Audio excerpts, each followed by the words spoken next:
hoje o nosso tema principal, o nosso seminário virtual, como a simulação virtual pode reduzir riscos e acelerar o registro de produtos médicos, né? Como nós já falamos na chamada principal desse seminário, todos os mercados eles estão passando aí por grandes transformações. E com isso, cada vez mais o acesso ali, né, te permite o acesso a novas tecnologias, né, que são soluções que muitas vezes podem ser aí colaborativas, focando principalmente em entregar e desenvolver produtos inovadores com uma qualidade superior e uma grande agilidade também, né. A nossa agenda de hoje, ela está dividida da seguinte forma: nós teremos essa introdução, depois nós falaremos um pouco como a simulação virtual, ela pode reduzir os riscos e acelerar o registro de produto, e falaremos depois também de um estudo de caso, brevemente aí para vocês, e no final nós faremos aí a sessão de perguntas e respostas. Então fiquem à vontade para irem nos mandando essas perguntas ao longo da apresentação. Para aqueles que ainda não me conhecem, meu nome é Stephanie Carvalho, sou graduada em Marketing pelo Grupo Anhanguera de Santa Bárbara do Oeste, tenho uma especialização em Gestão de Negócios pela ISPM, atuo no atendimento comercial à indústria há mais de 13 anos, mais precisamente nesse setor de software para engenharia. Na Siemens, eu sou responsável pelos portfólios de simulação e manufatura. Se vocês apontarem a câmera do telefone celular para esse QR Code, ele já vai direcionar para o meu LinkedIn, caso ainda vocês não tenham. Quem vai participar juntamente comigo dessa apresentação é o meu colega Caio Rodrigues. Ele é graduado em Engenharia Mecânica pela Universidade Federal de São Carlos. Trabalhou aí cerca de 5 anos como gerente de projetos em empresas de tecnologia. Tem aí, hoje ele é, né, atualmente, executivo de desenvolvimento de negócios, responsável diretamente pela implementação de tecnologias, estratégias de engenharia e digitalização, né, focada no desenvolvimento virtual de produto. Atualmente ele atende principalmente aí áreas de saúde, energia, mobilidade, agrícola e industrial. E o Caio, ele trabalha no nosso parceiro, que é a Virtual Kai, que é uma empresa que trabalha juntamente com a Siemens aí há muitos anos, oferece tanto soluções de simulação virtual e digitalização, como também a prestação de serviços, né? Fica também os contatos do Caio e o mesmo eu digo para vocês ali a respeito do QR Code, para que sejam direcionados ao LinkedIn do Caio. Quem também vai dividir aí essa apresentação juntamente com a gente é o nosso parceiro, Eduardo Wolff. Ele é graduado em Engenharia Mecânica pela Escola de Engenharia de Piracicaba, tem uma especialização em gerenciamento de projetos e também análise por elementos finitos. Trabalha já há cerca de 10 anos no setor de produtos para a saúde, 6 como projetista e 4 como coordenador de projetos, sendo responsável técnico, né? Tem também a questão da liderança de projetos de implantes ortopédicos, integrando todo o processo de desenvolvimento, com simulação virtual, testes e fabricação. Hoje ele é coordenador de projetos e responsável técnico pelo setor de P&D e atua aí fortemente na utilização da simulação virtual para o desenvolvimento de novos produtos e também inovação. Eu também peço para que vocês direcionem a câmera do celular para esse QR Code e vocês também vão ter ali a possibilidade de adicionar o Eduardo na rede do LinkedIn. Fica os contatos do Eduardo também, pessoal. Eu vou passar a palavra para o Caio nesse momento. Pessoal, muito bom dia, obrigado pela participação de todos. Muito prazer estar aqui hoje falando um pouquinho de simulação, área da saúde e como as ferramentas, né, de simulação virtual e digitalização possibilitam empresas de engenharia brasileiras a desenvolver e competir nesse mercado que está mudando e se transformando. Então, para o papo de hoje, a ideia, pelo menos como a Stephanie apresentou, é dividir um pouco a conversa. A ideia é introduzir, pelo menos da minha parte, um pouco do que a gente entende como futuro da simulação e como isso converge para o que a gente tem enxergado para a área hoje da saúde. E depois passar a bola para o Eduardo, que trouxe aqui um estudo de caso muito bacana, exemplificando na prática como é que um software de elementos finitos, a simulação virtual, ela se insere nesse processo de desenvolvimento de produto e registro de produto. Hoje a gente tem enxergado diversas tendências, o cenário global do mercado da saúde tem mudado muito. E algumas dessas tendências têm sido fatores que aqui a gente na VirtualCar e na Siemens tem enxergado como pivôs nesse processo. A população mundial está envelhecendo, então a gente vê claramente que a pirâmide, principalmente aqui no caso do Brasil, a pirâmide etária está invertendo aí, ordem de 5 vezes para os próximos 50 anos. Isso gera uma demanda clara de serviços e produtos médicos na área da saúde que o mercado atual não suporta. Então, o mercado precisa crescer. E, no entanto, ele precisa crescer de uma forma que a gente consiga ainda assim ser competitivo. O mundo hoje não é mais como era 20, 30 anos atrás. Então, hoje, um consumidor aqui no Brasil ou uma empresa aqui no Brasil, ela tem acesso a produtos e insumos do mundo inteiro, que é a tendência da globalização, ela tem encurtado e conectado as cadeias de valor globais. E a dificuldade hoje é que a gente está competindo com empresas europeias que tradicionalmente têm uma qualidade de produtos e um nome, as marcas deles têm um posicionamento muito forte, e a gente está competindo também com empresas paquistanesas, empresas do Sudeste Asiático, que tem digamos assim, uma margem de custos muito mais competitiva, um custo, né, que a gente diz, compara com o custo do Brasil, outros pontos, muito mais competitivo. E por isso que a gente tem que ser criativo. E nesse sentido, os produtos, né, falando em criatividade, eles também têm aumentado muito a complexidade. A gente tem agregado mais valor a esses produtos da saúde com tecnologias de digitalização, inteligência artificial, IoT, dispositivos conectados. E todas essas tecnologias têm vindo principalmente para uma mudança no perfil do nosso cliente, do cliente para essas empresas da área da saúde. Temos mudado em termos de mindset, né, da área, não focado somente no produto em si, mas o cliente final ele tem participado muito mais desse processo de compra. E os médicos e especialistas da área, inclusive, têm se envolvido mais nesse processo. Então, a gente vê aparecendo hoje algumas soluções como home care, dispositivos personalizados, que a gente chama de wearables, né, que são os relógios que trazem informações em tempo real do paciente e como isso se integra com outras soluções. Então, existe uma tendência muito forte para customização e descentralização das tecnologias na área da saúde. Só que para a gente poder chegar lá, a gente conseguir entregar esse novo produto para esse novo mercado, para essas novas demandas, a gente precisa vencer algumas barreiras, que elas sempre estiveram já no mercado da saúde. Só que, no entanto, para a gente ser competitivo e para a gente conseguir atingir esses objetivos de longo prazo, a gente precisa vencer essas barreiras. As barreiras organizacionais sempre tiveram lá, mas com a digitalização das empresas e a digitalização das tecnologias, né, principalmente no desenvolvimento de produto, na engenharia, elas começam a ser empecilhos. Isso eu quero dizer o quê? A gente tem um montante de dados desconectados nas empresas hoje, a gente tem processo, a gente tem produção, a gente tem logística. É o que a gente fala que as engenharias são divididas em silos, né? E é preciso vencer essas barreiras também culturais para a gente conseguir ter agilidade e conseguir desenvolver novos produtos de uma maneira inovadora e conseguir chegar com margens competitivas no mercado. O mercado por si só ele já tem certas barreiras, o mercado está mudando, está evoluindo.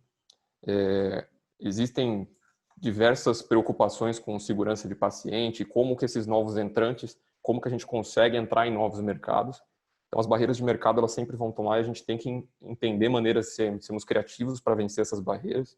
E uma das principais barreiras que a gente sempre teve e que é um ponto extremamente crucial para o desenvolvimento na área da saúde, que são as barreiras regulatórias.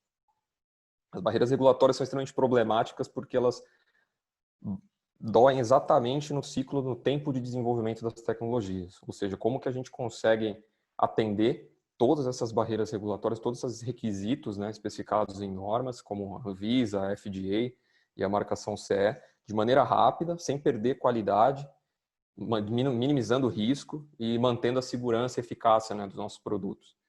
Porque vencendo as barreiras regulatórias de maneira rápida, a gente entra mais cedo no mercado e a gente consegue entrar em novos mercados.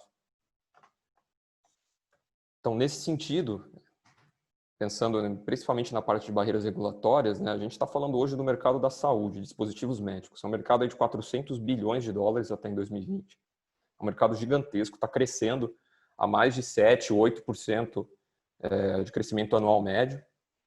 E o principal desafio que a gente enxerga, as maiores empresas hoje, são as barreiras regulatórias. E como que isso desempenha um papel importantíssimo quando a gente conecta esse processo que a gente tem de validação com justamente os nossos processos de desenvolvimento virtual de produto. Quando eu consigo inserir o meu desenvolvimento virtual de produto dentro da minha cadeia para validação desse produto, seja, por exemplo, uma ISO 13485, né, que é análoga da 9001 para a área da saúde, e como eu consigo inserir o meu processo de validação virtual dentro desse ciclo de lançamento de produto. Ele vai conseguir me reduzir risco e vai conseguir deixar meu registro muito robusto na hora de lançar um novo produto. E isso vai ser fundamental para chegar mais cedo no mercado, que é um ponto que naturalmente a gente precisa atender para conseguir ganhar market share e conseguir ter uma presença global. Todo mundo está fazendo isso. O mundo inteiro tem conseguido desenvolver mais rápido e mais barato, em função da globalização. E alguns setores já têm esse viés na veia, por causa da farmacêutica, por exemplo, e que detém essa importância de chegar mais cedo e chegar rápido. Então, isso é real também para o setor de dispositivos médicos e a globalização tem desempenhado um papel fundamental nisso. Um ponto terceiro que também é super importante é que nós precisamos nos manter junto com o nosso cliente, ou seja, o nosso cliente tem criado novas demandas, novos interesses e novas necessidades que a gente não vai conseguir atender das maneiras que a gente atendia antigamente. Que a gente fala aqui que são as novas tecnologias e novos modelos de negócio que acabam surgindo. Então, hoje a gente vê uma demanda crescente por personalização, por exemplo, de implantes, e como que a gente pode utilizar tecnologias novas para poder valorizar e atender as demandas desse cliente. Ou seja, como que eu posso, no caso de implantes personalizados, eu posso não somente fazer o implante personalizado com a manufatura aditiva, mas eu posso também fazer as guias para a cirurgia com a manufatura aditiva. Eu posso utilizar impressão de modelos 3D para melhorar o meu planejamento cirúrgico, reduzir o tempo de sala cirúrgica. Então, com essas novas tecnologias, a gente consegue satisfazer necessidades da cadeia toda e se manter a par com o nosso cliente. E nesse sentido, a gente vem enxergando algumas tecnologias, a gente colocou algumas delas para fornecer uma visão geral do que está aparecendo e o que a gente vê como pontos relevantes para se manter sob atenção nessas áreas diversas que a gente tem explorado de dispositivos médicos. Tinha mencionado os wearables. Wearables são uma tecnologia que tem aparecido muito agora, nos últimos anos, e eles trazem basicamente informações em tempo real do paciente. Ou seja, eu tenho um relógio que está medindo meu batimento cardíaco, está coletando alguma informação relacionada à pressão arterial, e eu consigo medir isso em tempo real e sugerir ações terapêuticas em cima disso. Ou seja, eu estou conectando dados reais do usuário com o meu produto, o meu dispositivo médico. Isso abre uma margem gigantesca para a inovação e como desenvolver novos produtos e gerar insight para o meu cliente final. O cliente final ou ainda o especialista ou o médico responsável por aquele paciente. Os dispositivos estão se conectando, ou seja, já começo a ter respiradores, ventiladores, bombas peristálticas, eu consigo pegar dados desses dispositivos, jogar para a nuvem e transferir dados de paciente, conectar com dados de performance do aparelho e começar a gerar insight para ações prescritivas, preditivas, preventivas. Existe uma tendência muito grande, o pessoal da Tesla, inclusive, já está trabalhando na área de implantáveis.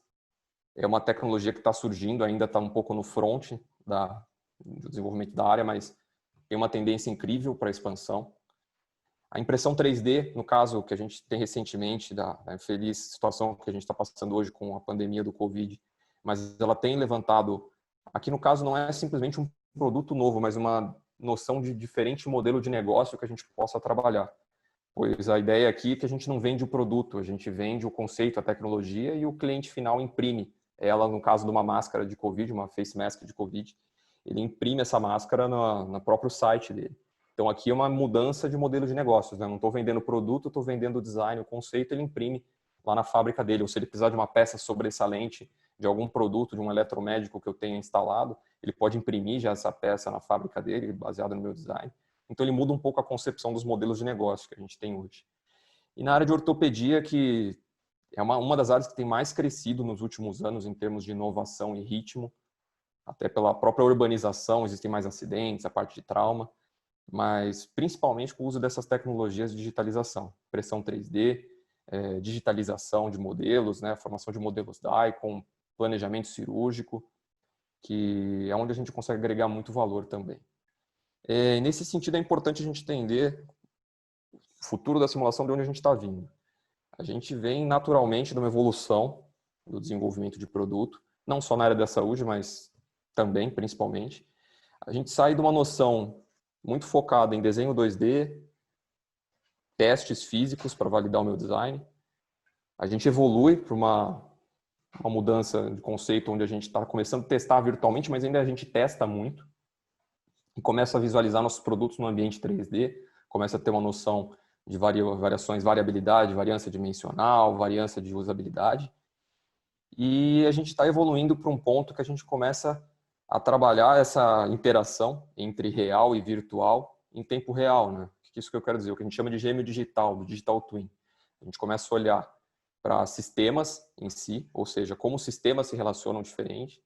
Tem um sistema de uma prótese, tem um sistema de outra prótese anexa a ela, tem os dados de paciente, informações em tempo real, ou tem um eletromédico que se relaciona com outros dispositivos. Então, a gente está olhando já para o sistema e a gente está pensando em parear o real com o virtual em tempo real, que a gente chama de gêmeo digital.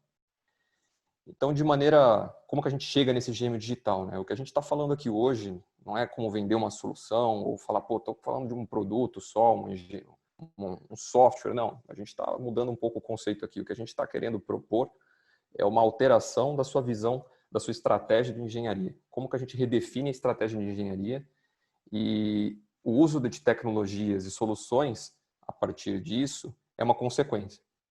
Então, quando a gente redefine nossa estratégia de engenharia, a gente quer sair desse quadrante esquerdo inferior, onde a gente está muito focado em reagir a problemas, a validar soluções e, baseado nisso, fazer correções. É o que a gente chama de uma abordagem corretiva, reativa. A partir do momento que a gente começa a evoluir nessa curva, ou seja, a gente começa a redefinir nossa estratégia para engenharia, que acaba sendo uma coisa natural por pressões de negócio, a gente precisa operar aqui, porque a gente precisa agregar mais valor, a gente começa a ter uma abordagem preditiva. O que eu quero dizer? A gente começa a automatizar atividades que agregam um pouco valor, ou seja, eu estou lá fazendo uma simulação virtual, ou seja, eu estou simulando o funcionamento de um produto, por exemplo, que tem um carregamento mecânico. Eu vou ter sempre que preparar a malha, eu vou ter sempre que limpar essa geometria, eu vou ter sempre que colocar uma solução para rodar o caso de carga. Eu estou agregando valor aqui? Não necessariamente. Às vezes eu estou agregando valor no processo de pensar qual tipo de carregamento que eu vou colocar, como que vai ser minha análise, mas no processo em si de preparar os processos de simulação, eu não vou estar agregando valor. Então eu começo a automatizar essas atividades. E a partir do momento que eu automatizo essas atividades, eu consigo colocar o computador para trabalhar para mim. Então eu começo a explorar design, começo a prever cenários diferentes. Aí eu consigo prever como que esse produto vai performar com uma variância dimensional, com uma variância de temperatura, com outro caso de carga, com uma instalação errada, por exemplo, desse produto, com uma sobretensão no meu eletromédico.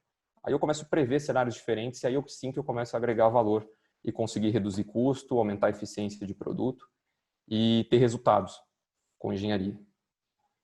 E nesse sentido, o que a gente está propondo como redefinição de estratégia de engenharia é partir de um montante de dados gigantesco que a gente tem hoje, ou seja, eu tenho dados de teste, dados de análise, dados de benchmarking, de reengenharia, de simulação D, simulação 3D, dados de uso, ou seja, o que meu paciente usou, quanto tempo a prótese ele demorou, dados de fabricação, controle, ou seja, a gente tem um montante gigantesco de dados, uma informação assim que a gente chama de Big Data mesmo, mas é uma quantidade massiva de informação que está se perdendo, que ela acaba sumindo e tem muito valor nisso. A gente consegue agregar muito valor de negócio com esse montante de dados. Se a gente começa a capturar todos esses dados e integrar todos esses dados, o que a gente pode fazer fica praticamente sem limites. A gente consegue ter insights de como a gente pode fazer melhor, como a gente pode performar melhor e como que a gente vai conseguir ser mais competitivo com aquele produto. Ou seja, a gente conecta todas essas pontas. Um gêmeo digital ele faz justamente isso. Ele conecta dados de campo, dados de uso, dados de validação virtual, dados de processo e eu tenho uma rastreabilidade completa do meu produto durante todo o desenvolvimento e uso e ciclo de vida desse produto. Isso para uma visualização de uma agência regulatória é incrível. É como se eu tivesse o controle total do meu produto durante o ciclo de vida dele. Eu tenho um registro muito seguro, com mínimos riscos. E nesse sentido, acho que é importante até continuar explicando um pouquinho do que é Digital Twin, mas antes disso motivar vocês. A gente enxerga hoje aqui pelo estudo da Gartner que até 2022 a gente terá basicamente um gêmeo digital em praticamente qualquer empresa que está trabalhando já com IoT, Internet das Coisas, até 2022. 13% dessas organizações que a gente vê hoje implementando o IoT já tem gêmeo digital, e 62% das empresas hoje pesquisadas, elas já estão em vias de desenvolver gêmeo digital. Então, é uma tecnologia que já está sendo aplicada, e a aplicação dela é um pouco ampla. A gente pode olhar não só para gêmeo digital de produto, que a gente estava falando, ou seja, como que eu correlaciono um dado de teste em tempo real com um dado virtual, conectando esses dois, mas eu posso conectar também dados de ambiente de produção, ou seja, com que parâmetros meu produto foi produzido, com que condições que ele... algo que já é feito hoje, mais no papel, mas com um sistema robusto que captura essas informações e integra elas e pode prover para os tomadores de decisão e para os engenheiros informação muito pertinente para agregar valor para os produtos deles. E aí a gente fala de integração de produto, produção real, automação do chão de fábrica e a usabilidade do produto lá no cliente final, que hoje é algo que tem aparecido em diversos setores da área de dispositivos médicos. E é isso que eu vinha mencionado. A gente fala de performance, ou seja, no ambiente virtual, como que eu escalo esse produto para um ambiente laboratorial, ou seja, eu estou falando de testes, teste de bancada, in vivo e aqui teste em sílico, e como que eu traduzo isso para a utilização e operação e como eu trago dados da própria utilização para retroalimentar o meu design, o meu desenvolvimento de produto e a minha realização e o scale-up no meu processo de desenvolvimento até chegar ao mercado. A gente separou agora uns pontos, fazer uma visão de guarda-chuva do que está acontecendo e alguns pontos que são muito interessantes que a gente pode abordar com o uso da simulação no processo de registro de produto. O setor de implantes e próteses, obviamente, é um setor que a gente vai falar bastante hoje. A gente até trouxe o Eduardo para fazer um estudo de caso sobre, mas é um setor que a gente tem enxergado diversas mudanças num cenário muito curto de tempo, né? A gente tem falado de dispositivos personalizados, customizados, a Anvisa começou a regular isso praticamente no segundo semestre do ano passado, soltou uma diretiva nesse sentido, mas é super importante a gente falar aqui de velocidade para desenvolver e validar esses produtos. Um ponto super relevante, por exemplo, que a gente tem visto, como que a gente pode assegurar segurança, né, desses dispositivos implantáveis, dos implantes e outros dispositivos implantáveis também, como marca-passo, em ambientes de exame de imagem. A gente está falando de ressonância magnética. É um teste super caro de se fazer, tem pouquíssimos lugares no Brasil, no mundo, fazendo esse teste. Então, como que a gente pode fazer isso no ambiente virtual? Que, se a gente for pensar em termos de simulação, não é algo complexo. A gente está falando simplesmente de você submeter um implante, um componente mecânico, a um campo eletromagnético. Então, nesse caso, a gente consegue fazer isso virtualmente, por que não? E justamente observando para os pontos críticos, né? Que em geral, quando a gente faz esses testes, a gente vai enxergar, quando a gente tem um campo aí de 1,5 a 3 teslas, a gente enxerga um desvio de temperatura muito baixo. Então, 90% dos testes que você for fazer desse produto, você vai ter um resultado positivo. No entanto, existem casos específicos que a gente acaba enxergando efeitos de ressonância, que acabam amplificando muito o calor. Então, com a simulação virtual, você consegue enxergar claramente se esses efeitos de ressonância estão acontecendo ou não. E você consegue também no ambiente virtual, diferente do teste, trocar várias condições desse produto, ou seja, testar vários produtos diferentes, várias famílias de produtos em posições diferentes, configurações diferentes, com intensidade de campo diferente, que a gente não conseguiria fazer em um ambiente de testes, por exemplo. E o mesmo acontece para caso de stents, que a gente chama de implantes endovasculares. Esses implantes são extremamente importantes e o que a gente fala é que eles são produtos de missão crítica, né? A gente não pode falhar esse produto. E o custo de recall desses produtos é altíssimo. E já desde 2010, o FDA já recomenda o uso de simulação para validação e registro desses produtos. uma forma de reduzir riscos para o processo, principalmente por ser missão crítica. Então, é uma tendência, a gente sabe que o FDA dita muito do que a gente tem visto em normas de regularização no mundo todo.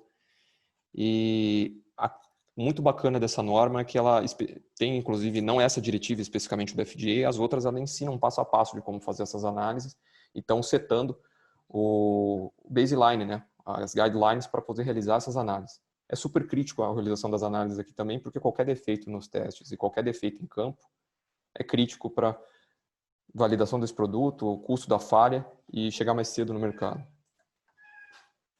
Aqui no caso de dispositivos wearables, né, que a gente fala, a gente tem componentes eletrônicos. Aqui a gente usou um exemplo, na verdade o vídeo não condiz exatamente a imagem, mas a ideia aqui é propor uma reflexão, né? A gente está falando de dispositivos, quase todo dispositivo eletromédico hoje ele considera o uso de um sistema eletrônico, uma placa eletrônica.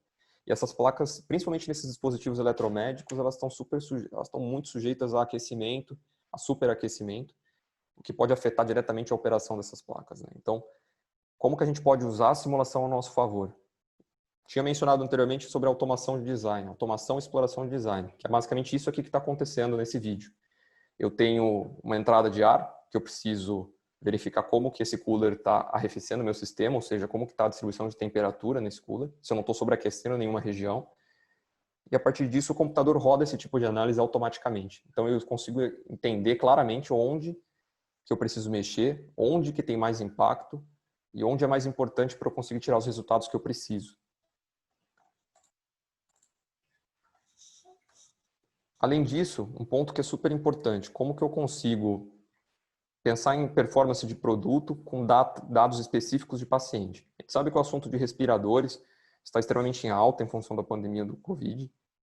E a questão é como que a gente consegue fazer testes em vivo, que a gente fala, num ambiente em sílico. Como que eu consigo trazer dados específicos de paciente para avaliar a performance do meu produto. Hoje a gente tem muitas tecnologias à nossa disposição e pensando no registro desses produtos, eu consegui agregar para um produto novo, que eu preciso entregar ele numa janela muito curta, que aqui é o caso do Covid, por exemplo, que eu preciso acelerar meus testes clínicos e meus testes em vivo, eu consegui digitalizar modelos de paciente e trazer isso para o ambiente virtual, consegue me dar muito mais segurança para acelerar um lançamento em um momento crítico como que a gente está vivendo agora. Então, esses momentos vão acontecer novamente e é muito uma questão de a gente conseguir se preparar para conseguir agregar muito mais valor com as simulações dos produtos que a gente está entregando para a área da saúde. E, nesse sentido, a gente está falando também de alguns produtos que têm testes. Hoje a gente fala dos eletromédicos em geral, que existem testes para validar esses produtos, principalmente no campo de elétrica e eletrônica, que são dois testes principais que a gente enxerga a oportunidade, que são os testes de descarga eletrostática e de interferência eletromagnética. São testes que não são simples, eles também não são extremamente complexos, mas eles não são simples, demoram um certo tempo para realizar e tem uma taxa de falha bem alta, se a gente for parar para pensar. Você vai testar o produto, tem problemas em campo, você tem que voltar para a mesa de design e acaba tendo muito retrabalho. E com algumas ferramentas de simulação você consegue perfeitamente identificar como que está o shielding do seu produto contra descargas eletrostáticas, você vai evitar a trava de um produto, de um bisturi eletrônico, por exemplo, de algum outro produto, e como que a interferência eletromagnética nesse produto pode ser simulada. É um ponto super interessante para a gente poder rodar esses tipos de análise, porque a gente sai do ambiente de teste e consegue trazer resultado no ambiente virtual, levando você uma vez só para a bancada de teste. E nesse sentido, finalizando um pouco da visualização do que a gente tem mencionado sobre impressão 3D e tendências de produto, é justamente a utilização dessas ferramentas para planejamento cirúrgico e para impressão de próteses não, né, diria guias cirúrgicas personalizadas. Quando a gente fala de usar as ferramentas de digitalização para melhorar o planejamento cirúrgico e imprimir guias personalizadas, isso se traduz diretamente em redução de tempo de sala cirúrgica. Ou seja, o meu cirurgião vai chegar na sala de operação, ele já vai ter as guias personalizadas baseado em exames de imagem do cliente. E com relação a isso, ele vai ter já uma abordagem muito mais objetiva e direta à resolução do problema. Ou seja, ele vai gastar muito menos tempo de sala cirúrgica, que a gente sabe que é um problema altíssimo para planos de saúde e hospitais hoje.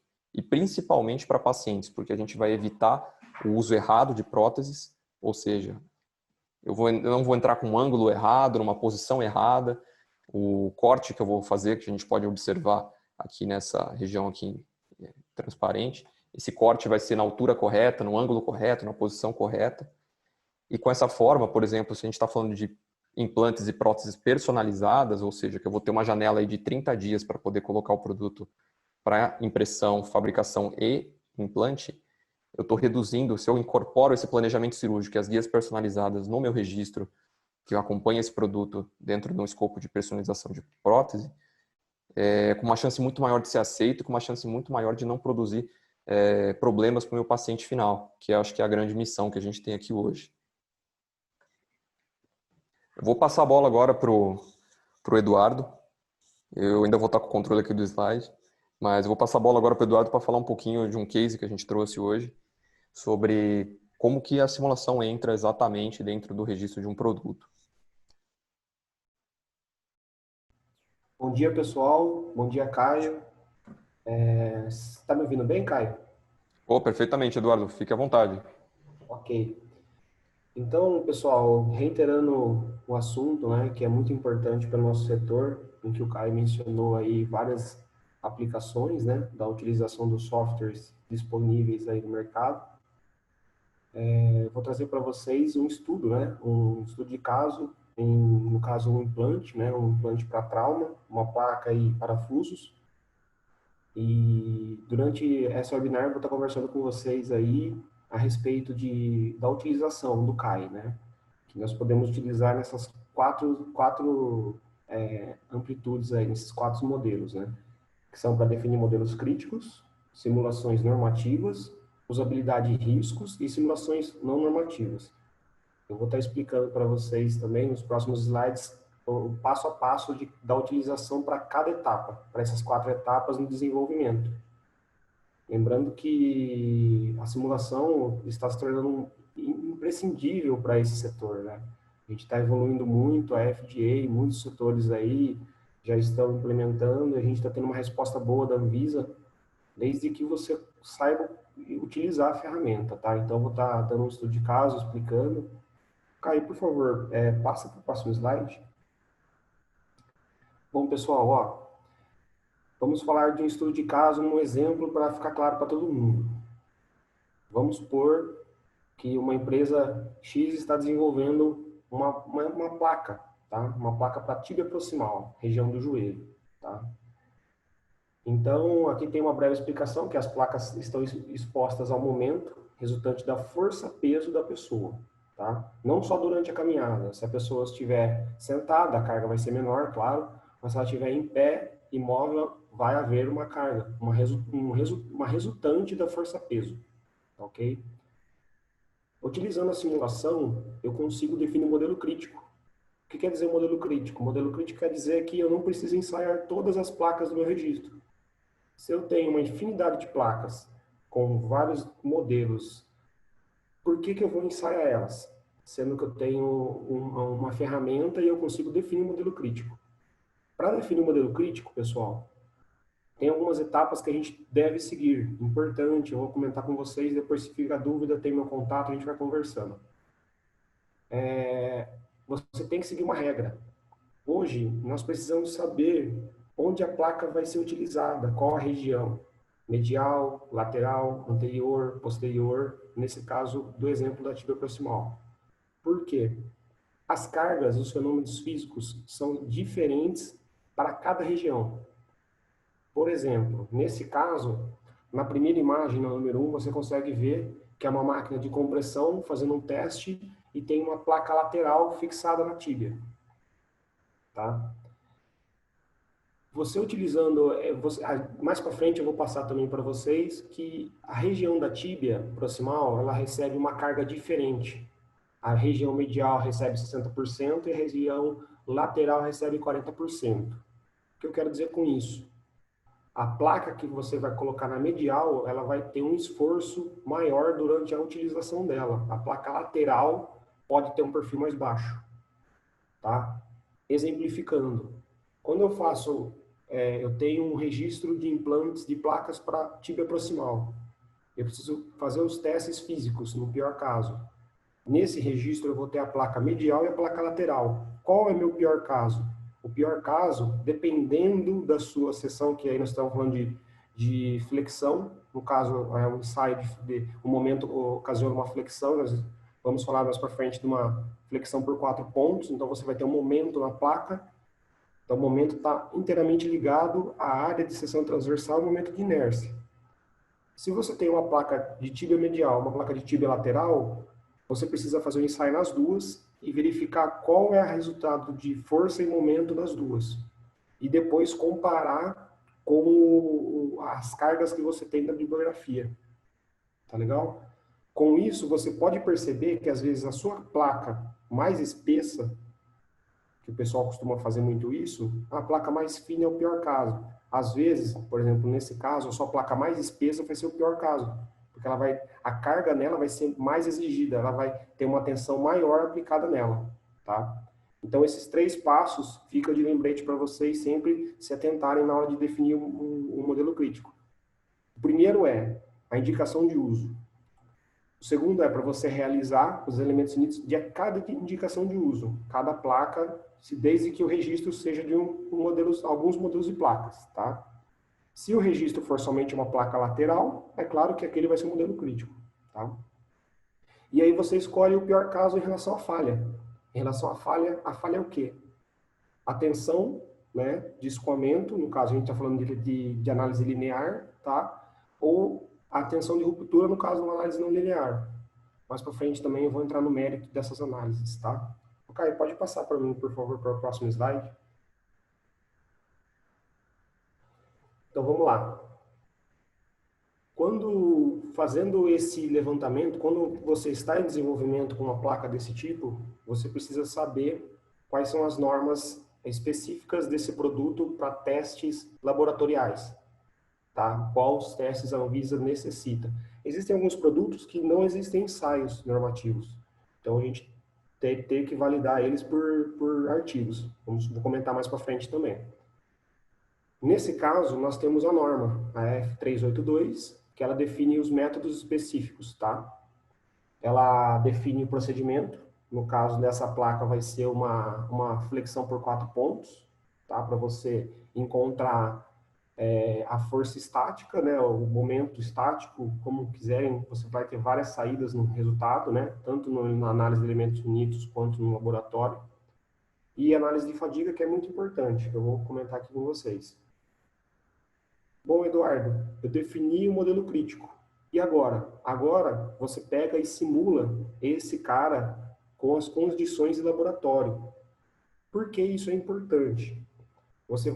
Hoje, cria-se uma expectativa muito grande no pessoal que você faz o ensaio e ele simplesmente te retorna uma força e um momento e você fala, opa, legal, essa placa suporta horror, é muito boa. Mas o engenheiro precisa saber se esse resultado é bom. Eu não posso esperar o laboratório me passar esse resultado. Eu preciso saber o momento que está sendo aplicado naquela placa, onde ele vai ser utilizado e o momento que a minha placa vai resistir no laboratório. Eu fazendo esse ensaio, eu consigo verificar se a minha seção é essencial para o que eu quero. Vocês estão entendendo a importância dessa simulação? Tá? E a importância do elementos unidos. Porque quando a Anvisa pede esse ensaio, ou o FDA, ou qualquer outro órgão aí, ele quer saber se você está realmente testando a sua placa, se o material é aquele, se a resposta é aquela que você obteve, tá? Muita gente valida essa placa por carga, por força. Tomem cuidado, pessoal, tá? Nós sabemos que existem vários outros fenômenos acontecendo na placa. Você pode estar se enganando e enganando outras pessoas. A Anvisa, ela olha assim, você manda para ela um relatório e fala assim, ó, essa placa precisa suportar um momento tal. E ela suportou esse momento no ensaio dinâmico, tá? Então, beleza, ela vai olhar, perante ao seu ok, ela tá ok, legal, você é responsável técnico, assina e venda. Vamos lá. Voltando ao assunto aqui, esse ensaio é primordial para você fazer, você vai ter a resposta, você vai poder falar para o laboratório, porque quando você manda essa placa para o laboratório, a primeira coisa que o técnico vai te perguntar é, o ensaio estático, ele não te pergunta nada. Ele simplesmente pega a placa, faz as dimensões, define o aparato, as distâncias AH da imagem aí, faz a carga até romper, aplica força até romper a placa. Então é estático, beleza, você vai ter uma análise não linear com linear. Então você vai ter uma curva que começa linear, depois não linear, você vai ter uma carga de ruptura e um momento, um escoamento, enfim. Isso é importante, importantíssimo. Mas o mais importante, acima de tudo, é o dinâmico. O dinâmico, você vai trabalhar essencialmente na região elástica, pessoal. Então ele vai te perguntar, você tem alguma carga de referência para fazer esse ensaio dinâmico?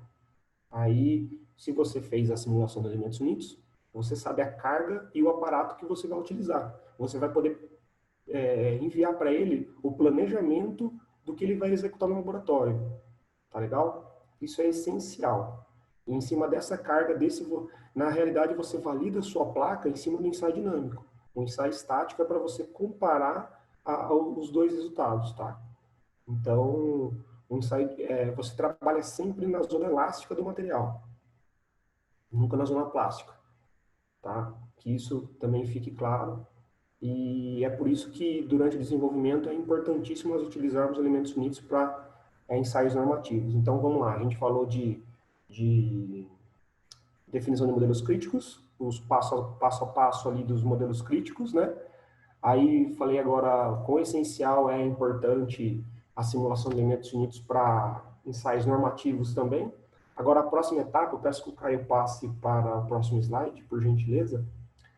A próxima etapa agora são simulações não normativas. Essa simulação não normativa é um complemento da sua simulação normativa, um complemento do seu CAD e um complemento do da sua escolha de modelo crítico. Durante o desenvolvimento do conceito de design da placa, é necessária a pesquisa de artigos científicos para condições de contorno, cargas. Pessoal, existe muito artigo bom na internet, com referência boa a respeito de momento, enfim, dos fenômenos físicos que estão acontecendo nas placas. Tá?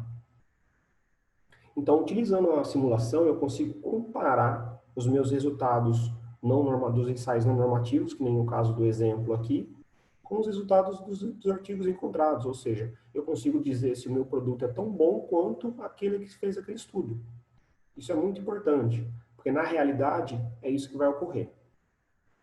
O artigo, por exemplo, nesse caso, aí eu volto um pouquinho lá atrás, que a gente falou do modelo crítico, olhando, né, na primeira figura tem uma imagem da tíbia proximal, né, olhando na vista superior, que na zona medial dela, no platô tibial dela, medial é aplicada uma carga de 1.500 newtons, e no lateral é aplicado 1.000 newtons, né?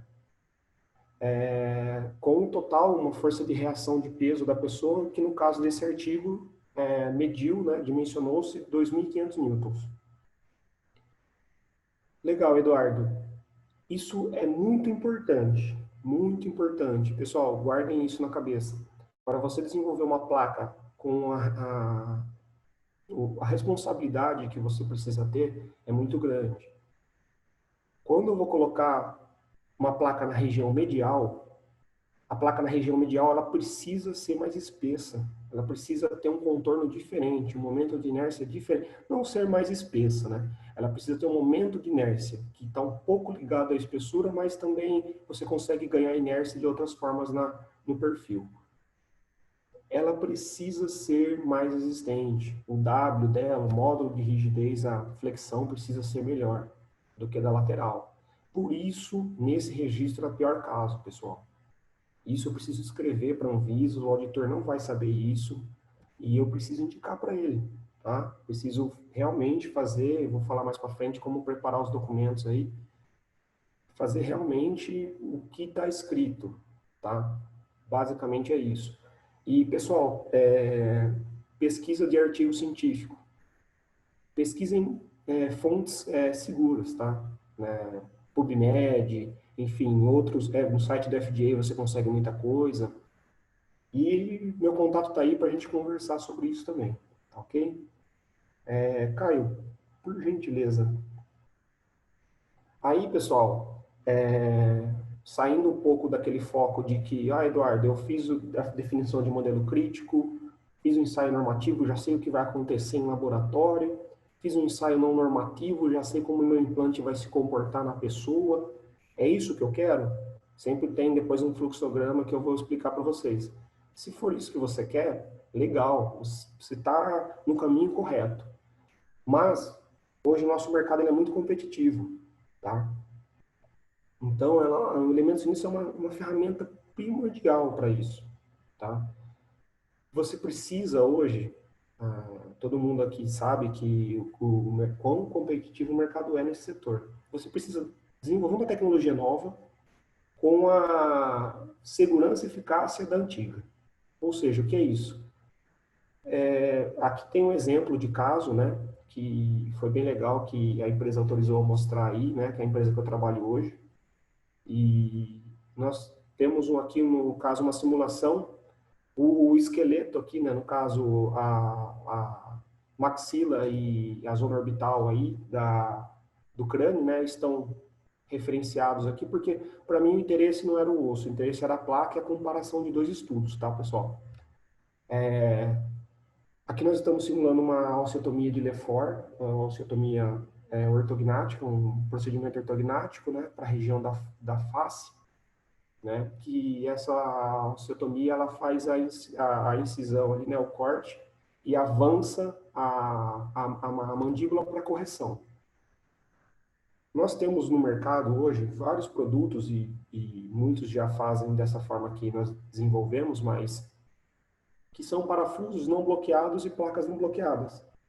Então você consegue verificar na imagem do antes que durante a mastigação, a reação de mastigação da carga resultante da mordida, você tem uma reação nos molares e nos incisivos ali, né? Essa força de reação vai causar um estresse na placa, uma tensão na placa e uma tendência a escorregamento de alguns parafusos. Esse escorregamento é inadmissível, porque você fez uma correção milimétrica na pessoa, para corrigir uma aparência, mexendo com a estética da pessoa, com vários requisitos aí. Você não pode oferecer uma instabilidade para ela. Você tem que oferecer uma estabilidade.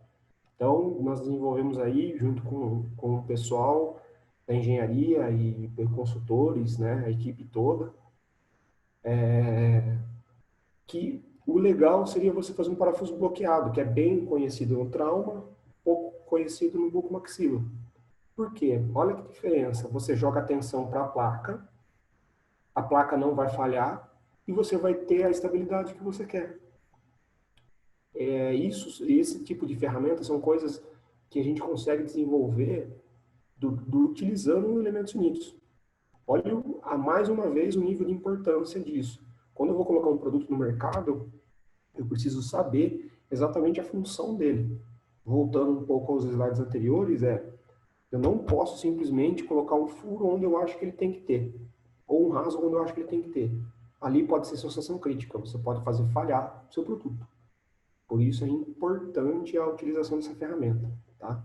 Então, esse é um exemplo de usabilidade, como prevenção de riscos também, né? Pode ser chamado também, porque você consegue retirar vários riscos aí na fase de projeto. E eu utilizei esse termo usabilidade, tem uma norma aí de usabilidade, o pessoal deve conhecer, desde o início do projeto você precisa trabalhar com usabilidade, desde o cirurgião, do médico que vai ter acesso à tecnologia, o que ele precisa saber, o quão graduado ele precisa ser, até realmente a usabilidade do usuário, né? Então, tem uma norma aí que rege toda a engenharia de usabilidade. Por isso que eu dei esse nome aí, porque realmente é o que vai ocorrer durante a usabilidade da placa, tá? Então, ficou claro isso, né? Aí a gente vai para o próximo slide, que esse é um slide também primordial. Só para vocês entenderem, esse é um exemplo de um desenvolvimento daquela linha de produto. e os investimentos aproximados aí que eu tenho em cada etapa durante o desenvolvimento, tá? Então, imaginem só, no próximo slide depois, eu vou mostrar para vocês um fluxograma do que eu consegui modelar durante a nossa vivência e minha experiência, para você trabalhar bem com elementos unidos, para você não ter retrabalho também. Depois, quando eu passar o fluxograma, vocês vão entender esse gráfico aqui. Nós vamos falar dele. Você começa lá com o design CAD. Gastou um valor no design CAD. Vou falar primeiro você não utilizando a simulação. Você pulou essa etapa de simulação. Você foi lá e desenvolveu o processo e comprou insumo. Isso é muito caro, tá? Todo mundo sabe que ferramenta especial, processo, às vezes máquina, uma linha nova. Então, é um custo elevado. Depois disso, você fabricou o lote piloto. Legal, terminei o lote piloto, vou enviar para o laboratório. Enviou para o laboratório. Enviou para o laboratório simplesmente te retornou os laudos, e durante o laudo você, junto com a equipe regulatória, viu que não passou um ensaio. Cara, isso é muito triste. Você gastou 25 mil reais, mais 5 mil, mais 20, e mais o CAD lá atrás. E não previu isso.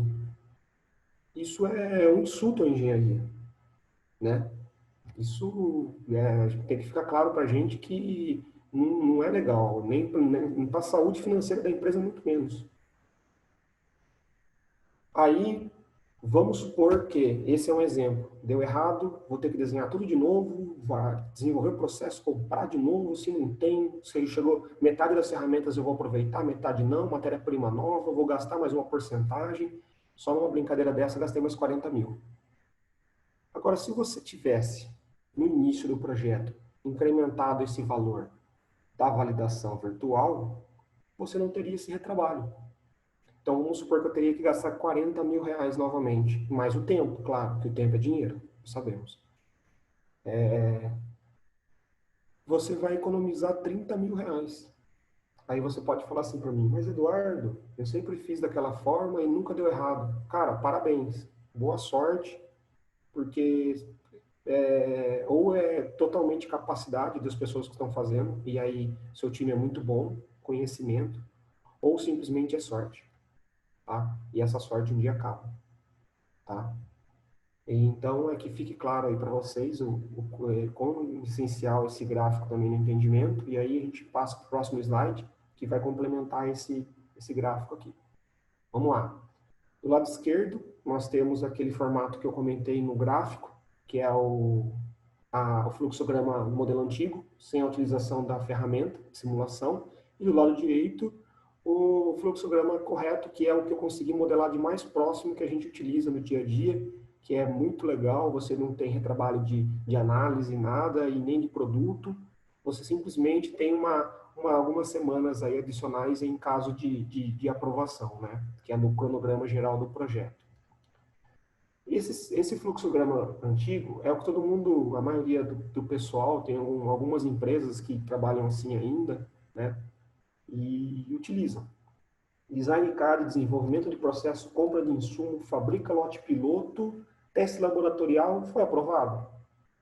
Se foi aprovado, parabéns. Você é capaz e sortudo. Registro Anvisa. Se não foi, eu sinto muito. Você vai gastar mais 60 mil reais e vai ter um atraso de 3 a 6 meses adicionais. Por quê? Porque quando você volta para o CAD, o engenheiro ele já tira a confiança dele. Ele vai olhar e falar, opa, aquele primeiro deu errado, eu vou ter que pensar um pouco melhor. Então, ele vai ganhar um prazo maior para desenvolver.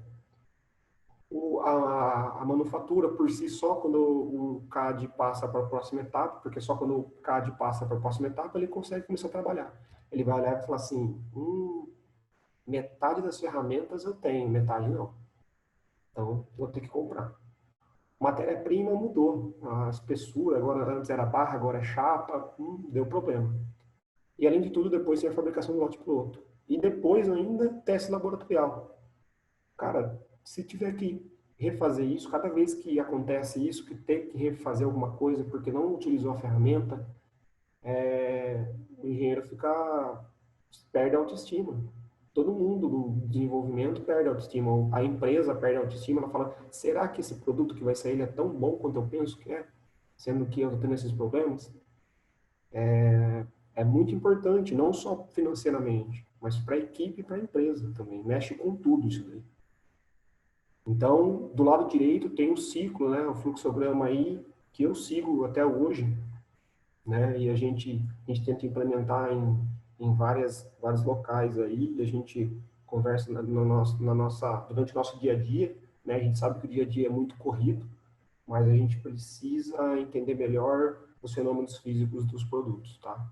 E a simulação está aí para desencadear essa novo ciclo. Então aqui, ó, no fluxograma tem design CAD, passou para o ensaio virtual, selecionei o modelo crítico, fiz as simulações normativas, não normativas e pré-clínicas, que eu comentei com vocês nos slides passados. Cara, só aí eu economizei todo aquele dinheiro da esquerda ali e incluí um custo não tão alto. Ou seja, se você tirar um do outro, subtrair aí, você vai ter que é um investimento, tá? E aí eu consigo desenvolver o processo somente uma vez, a compra de insumos somente uma vez, fabricação de lote piloto somente uma vez, e testes laboratoriais somente uma vez. Mando para aprovação, foi aprovado? Legal. Mando para registro Anvisa. Registro Anvisa, FDA, CE, depois, posteriormente, né? Tudo isso tem que estar muito alinhado com o que o Caio falou lá em cima, né? Da convergência da ISO 13485, da RDC, tá? Os auditores estão falando bastante sobre isso, então está entrando muito bem, né, no âmbito aí da simulação, né? E agora também eu vou comentar só um detalhezinho com vocês, que antes da gente ir para o próximo aí finalizar, é que você, durante a escrita do relatório técnico, você precisa realmente se preparar para escrever aquilo que você está fazendo, mas tome cuidado. O auditor, ele não sabe, ele não é engenheiro muitas vezes. Você precisa, olha, Eduardo, eu utilizei essa malha, eu utilizei uma análise não linear, eu utilizei isso, utilizei essa carga, referencie tudo, pessoal, tá? Isso é muito importante, tá legal? Eu acho que é isso, né? No próximo slide agora, acho que já começa as perguntas, né, Caio? E aí a gente se põe aberto aí, né, para estar conversando, aí o Caio vai retomar também. Ah, perfeito. Muito obrigado, Eduardo. Excelente apresentação. Agradeço bastante a tua participação. Vou passar a bola para a Stephanie. Eu acho que já resolve a Legal, parte das perguntas. tá.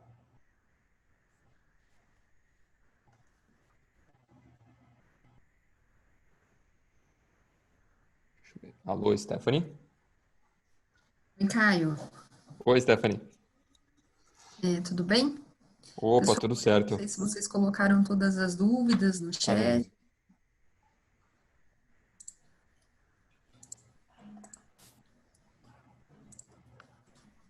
Tá.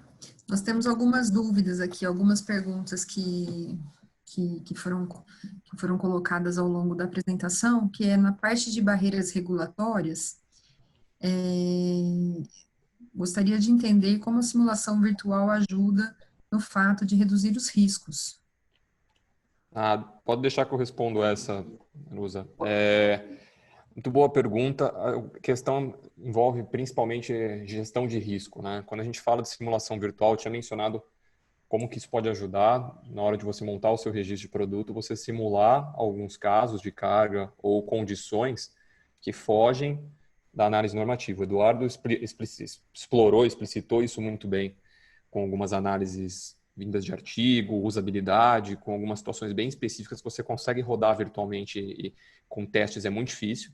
Você colocar isso num registro de um produto personalizado, às vezes que não dá tempo de testar fisicamente, deixa ele mais robusto e com risco muito menor.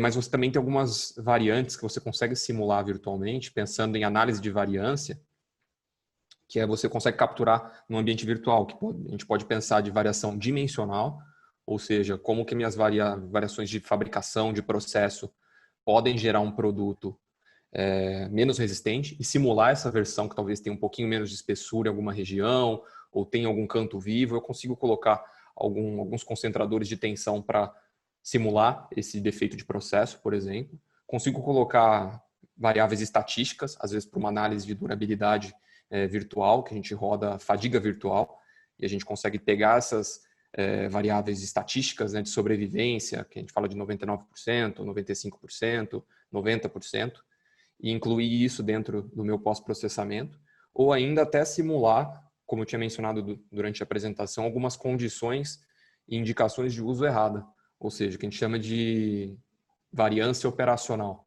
Ou seja, se eu estou falando de um implante, por exemplo, entrar com um ângulo errado, um corte errado, se eu colocar um parafuso errado, como que minha prótese vai performar e desenvolver ela até para performar nessas situações mais arriscadas. Isso pode ser muito interessante quando eu não tenho margem para testar fisicamente, por exemplo. Acho que a gente fecha a ideia, acho que eu consegui explorar mais ou menos a questão, Vanusa. A engenharia, né, a simulação, ela está bem vista aí para reduzir riscos, né? É primordial isso, né? Eu comentei até bastante nos slides aí. As análises não normativas, que realmente são as indicações de uso, são essenciais para você saber o seu comportamento e reduzir risco, que é o que o Caio falou. Imperfeições na superfície, furos, perfis, toda essa parte aí. Eu acho que complementou bem. Se todo mundo entendeu, eu com certeza concordo com o que ele falou. Tem uma outra pergunta aqui, se é preciso enviar os relatórios de análises de CAI para a Anvisa. Eu vou começar falando aqui, Caio, aí depois, se você quiser complementar também, fique à vontade, perfeito. tá? Perfeito. Esse tipo de dúvida que geralmente gera em bastante pessoa, bastante número grande de pessoas aí. Você não precisa enviar um relatório técnico do seu ensaio no Alimentos Unidos. O que você precisa fazer é utilizar a sua simulação, os seus resultados, atenção, deformação, fadiga, incluir esses resultados no seu relatório técnico, ou seja, o relatório técnico é um só, o relatório que você manda o registro.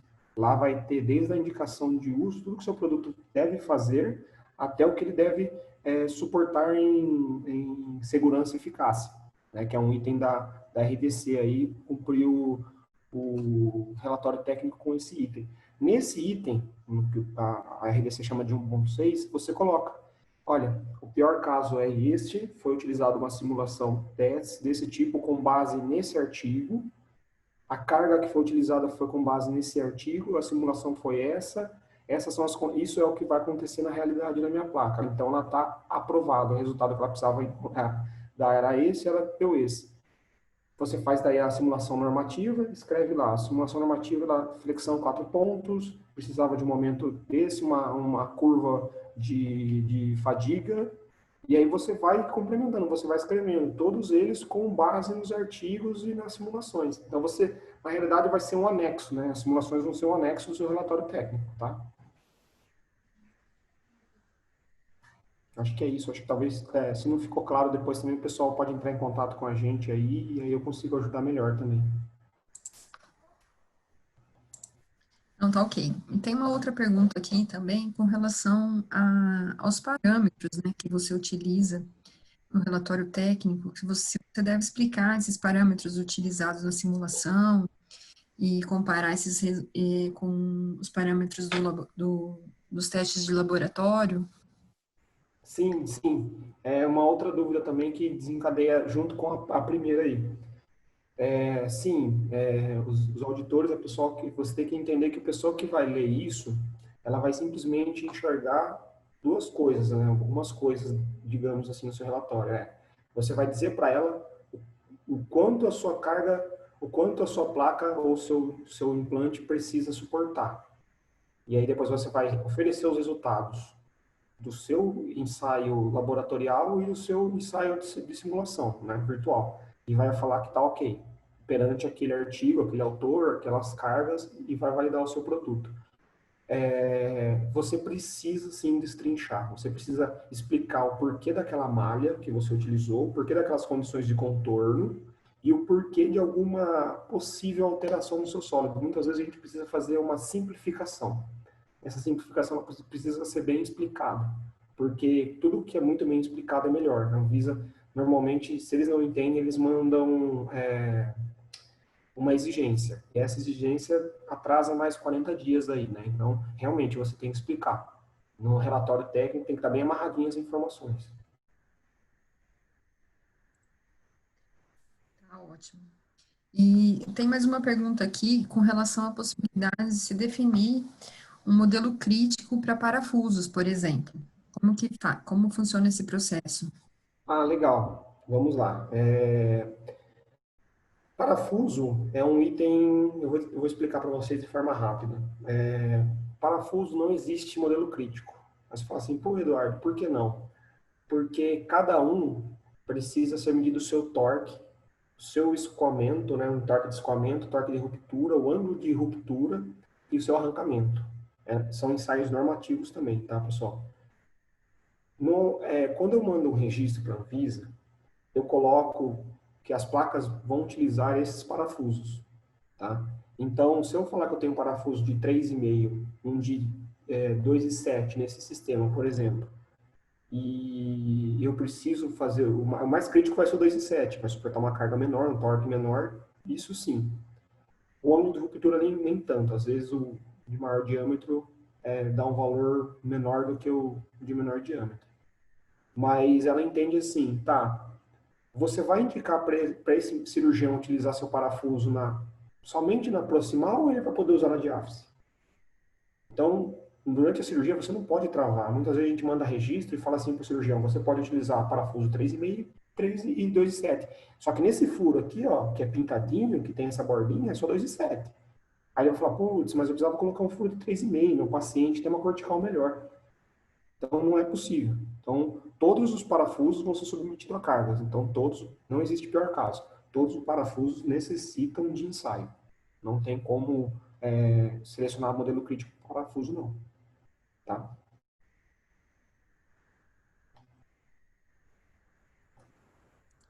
Não, tá ótimo então, pessoal. Eu não sei se tem mais alguma dúvida, algum ponto que vocês queiram esclarecer.